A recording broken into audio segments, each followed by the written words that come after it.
Bakit pa daw natin yan tinatapon? Wala lang, trip ko lang. Baka natin hindi yan sponsor. Ito pa.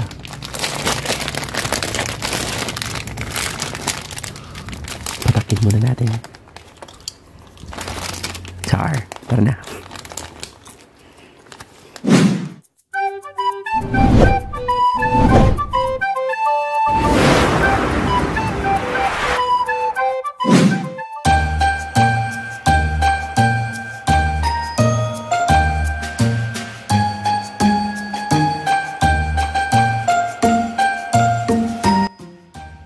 Hi guys, and hi ka-Jerseyfied negosyante.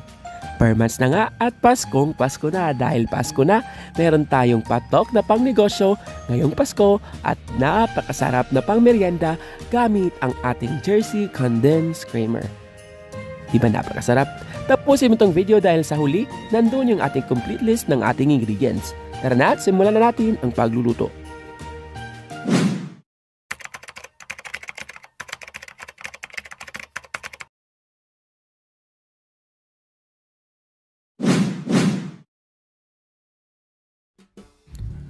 Para nga sa ating unang procedure, ay meron lang tayo ditong crushed grahams.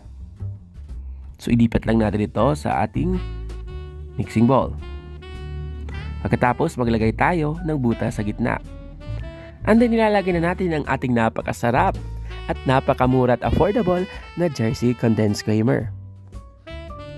So, gradually lang ang ating paglalagay dito hanggang makakuha tayo ng consistency na hindi masyadong malapot.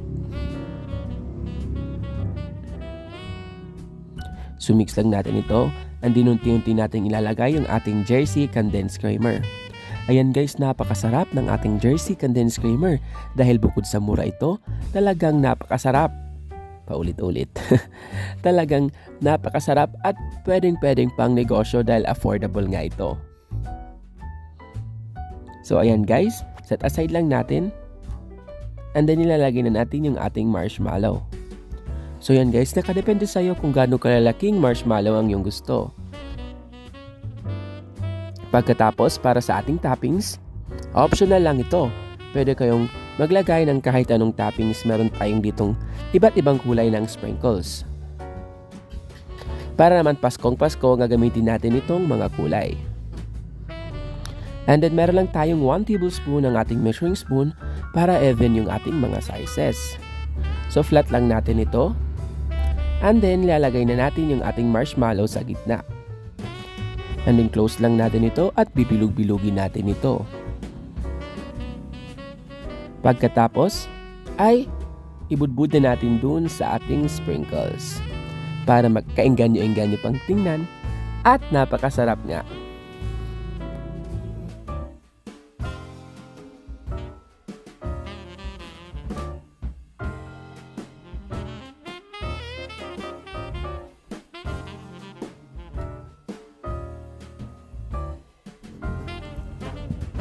At pagkatapos, meron lang tayo ditong 1 ounce ng ating liner. Ilalagay lang natin ito para presentable tingnan. So, repeat the process lang para dun naman tayo sa ating ibang flavor o ibang toppings. Ayan guys, sabi ko nga kanina, pwede kayong gumamit ng kahit anong kalaking marshmallow. Depende yan sa iyo. So, ilagay na natin dun sa ating rainbow sprinkles para naman Paskong Pasko tingnan, hindi ba? Ayan guys, pwede kayong maglagay dito ng kahit ano, pwedeng confectioner sugar, pwedeng sugar, o yung ating grahams, or kahit ano, pang toppings na talagang mas magiging kainganyo-inganyo tingnan.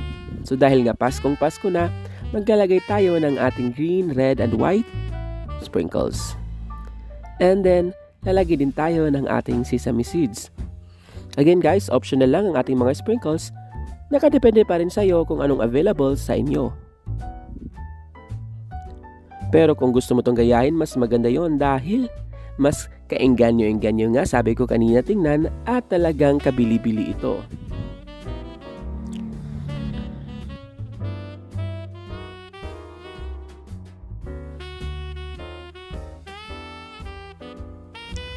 Ayan guys, para nga sa ating complete list of ingredients ay nandun sa hulihan ng ating video at nandun sa ating description box.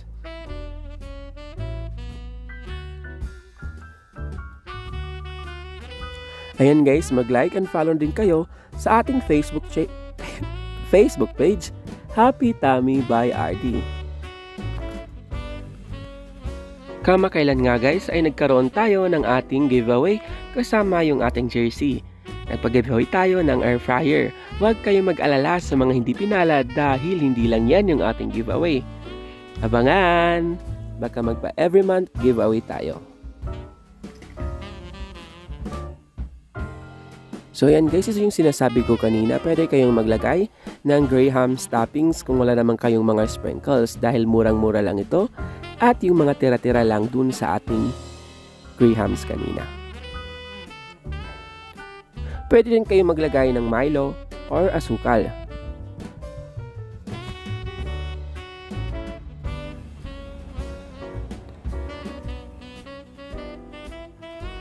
At para naman sa ating final toppings ay maglalagay tayo ng ating desiccated coconut. Or pwede din milk na lang yung ilagay or milk powder. Nakadepende pa rin yan sa inyo. Pag nalagyan na nga silang lahat, ilipat na natin dun sa ating container para man-presentable at mabenta na natin. So, sa bawat container ay pwede mo itong ibenta ng 30 to 40 pesos to 50 pesos.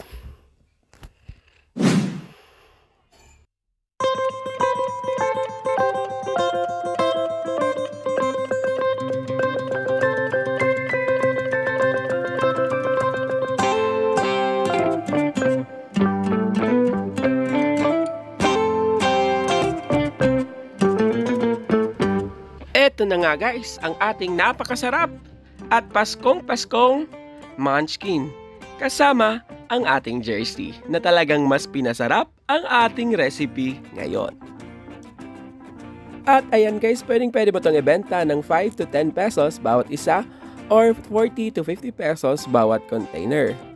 Nakadepende na yan sa'yo at depende sa marketing mo. Thank you for watching, stay safe and God bless.